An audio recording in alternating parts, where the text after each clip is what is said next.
नमस्कार। आपने देखना शुरू कर दिया है सबकी खबर और मैं हूं आपके साथ आयुष शुक्ला। मध्य प्रदेश में लाडली सिर्फ एक शब्द नहीं बल्कि सरकार की सबसे बड़ी राजनीतिक और सामाजिक पहचान बन चुका है। लाडली लक्ष्मी, लाडली बहना और बेटियों के सम्मान की बात करने वाली योजनाओं पर हर साल हजारों करोड़ रुपए खर्च किए जाते हैं। लेकिन इन्हीं दावों के बीच इंदौर हाई कोर्ट में एक ऐसा मामला सामने आया जिसने पूरे सिस्टम के सामने एक असहज सवाल खड़ा कर दिया।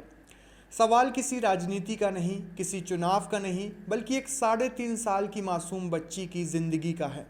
और यही वजह है कि सुनवाई के दौरान हाई कोर्ट को सरकार से पूछना पड़ा, क्या यह बच्ची भी प्रदेश की लाडली नहीं है।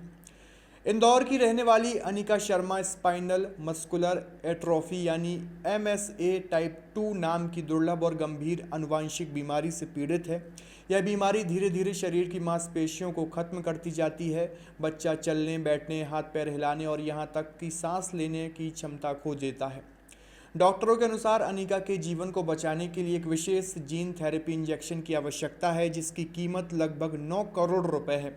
यह इंजेक्शन विदेश से मंगवाया जाता है और इस पूरी प्रक्रिया में दिल्ली एम्स की भूमिका भी रहती है।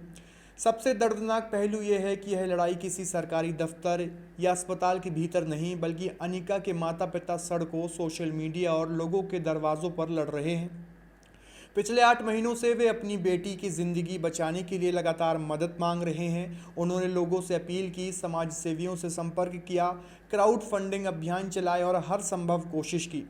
आम लोगों ने भी दिल खोल कर मदद की। किसी ने 1000 रुपये दिए, किसी ने लाख रुपए दिए, तो देश भर से हज़ारों लोग इस बच्ची की ज़िंदगी बचाने के लिए आगे आए और इसे सहयोग दिया।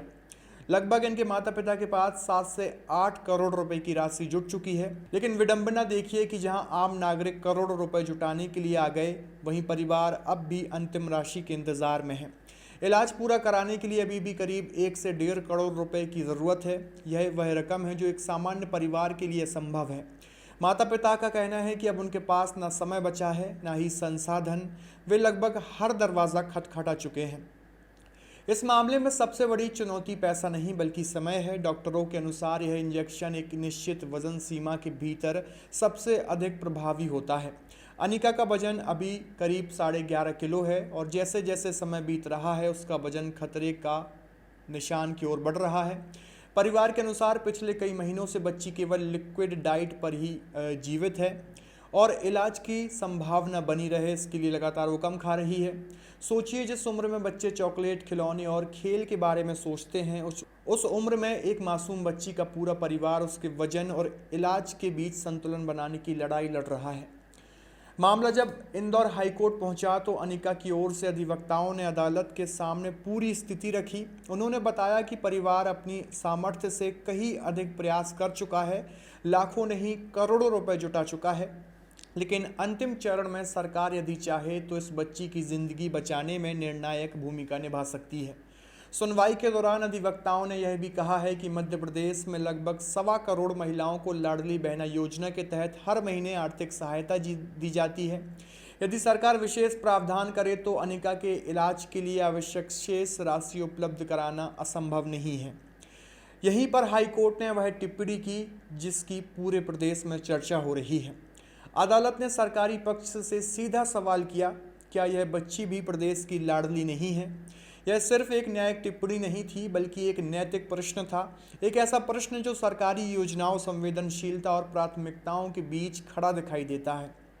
हाईकोर्ट ने पहले भी केंद्र और राज्य सरकार को निर्देश दिए थे कि वे आपस में समन्वय बनाकर बच्ची को अधिकतम सहायता देने का रास्ता निकालें। अदालत ने एम्स दिल्ली को भी पक्षकार बनाया था, लेकिन सुनवाई के दौरान एम्स की ओर से कोई प्रतिनिधि उपस्थिति नहीं हुआ। अदालत ने इस पूरे मामले को गंभीरता से लेते हुए केंद्र और राज्य सरकार को फिर निर्देश दिए हैं कि वे मिलकर बच्ची के इलाज के लिए हर संभव सहायता सुनिश्चित करें और उसका प्रयास करें। यह मामला अब सिर्फ अनिका शर्मा का नहीं रह गया, यह उन हजारों परिवारों का प्रतीक बन चुका है जो दुर्लभ बीमारियों से जूझ रहे हैं और अपने बच्चों को बचाने के लिए चंदे, सोशल मीडिया और अदालतों के भरोसे हैं। सवाल ये है कि क्या किसी बच्ची की ज़िंदगी बचाने के लिए उसके माता पिता को करोड़ों रुपए जुटाने की सार्वजनिक मुहिम चलानी पड़ेगी।